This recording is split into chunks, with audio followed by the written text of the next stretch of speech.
Galveston here, Way of Victory, continuing with 50 years of martial arts stories. We're still in 1972, so I'm still in my first year of martial arts. At that time, it was karate.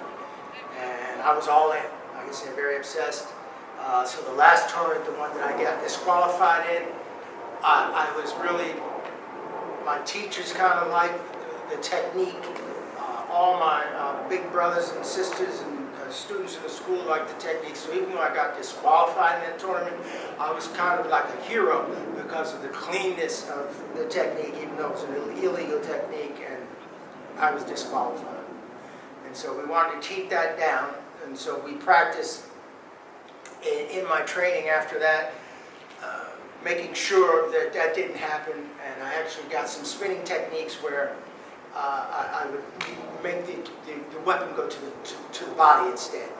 So I worked on the spinning back kick along with the side kick, and that became very effective. So when I got out there, my first fight in the second tournament, still a blue belt and just body contact, I got out there with I don't know, this guy, keep this in mind, I'm about 5'6", maybe 120 at that time. I got out there with a guy who was probably 6 feet tall. He was maybe my age or maybe a little older. But he was about 6 feet tall, maybe 170. So we didn't have weight classes, it was by the belt. So he came out there and I saw right away, he was trying to really overwhelm me with his power, but I was used to sparring people that were bigger than me, and my speed and coordination neutralized all that. So I caught him with a side kick and got a little respect because I kicked him basically as hard as I could and caught him right in the stomach. And that gave him a little bit of respect, but he still kept coming very hard.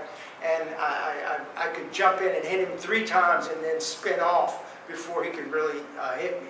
So that was a very invigorating fight, but it was almost like target practice because he was so much slower than me. He wasn't so slow, but I was extremely fast at that age because of my age and my size and the diligentness of my practice. It was a very great victory. I felt really good about it. I had a couple more. You fought about 5 people during that time. You would fight about 5 people. And so I fought a few more people and at that time and did well. I'm continuing to win. And then for the finals, I fought this man. I mean, he was probably 35 or 40. He was literally like this big. He was like a tank. So he couldn't really kick, but he would just come in. He would throw a little kick, but you know, he was so big and slow, he couldn't really hit me with a kick, but the power that he came in with was almost overwhelming, but I just kept, forgive this background noise, we're in a public place, but we gotta keep going. So it was almost overwhelming. So anyway, make a long story short, he would come in and I could hit him about 5 or 6 times before he could get anything off, and then he'd throw something and miss, just like the other guy, but even more so because of the massive size.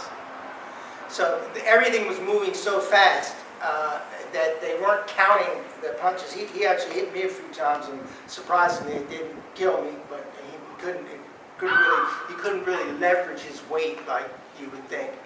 But make a long story short, I ended up faking the side kick, which I caught him a few times with that side kick. I faked the side kick and caught him with a beautiful spinning back kick right in the chest. And that finished that actual fight. And I actually won that tournament. That was one of my first actual official wins in a tournament. And I continued to do that. The next thing I did that was very humbling was my green belt test.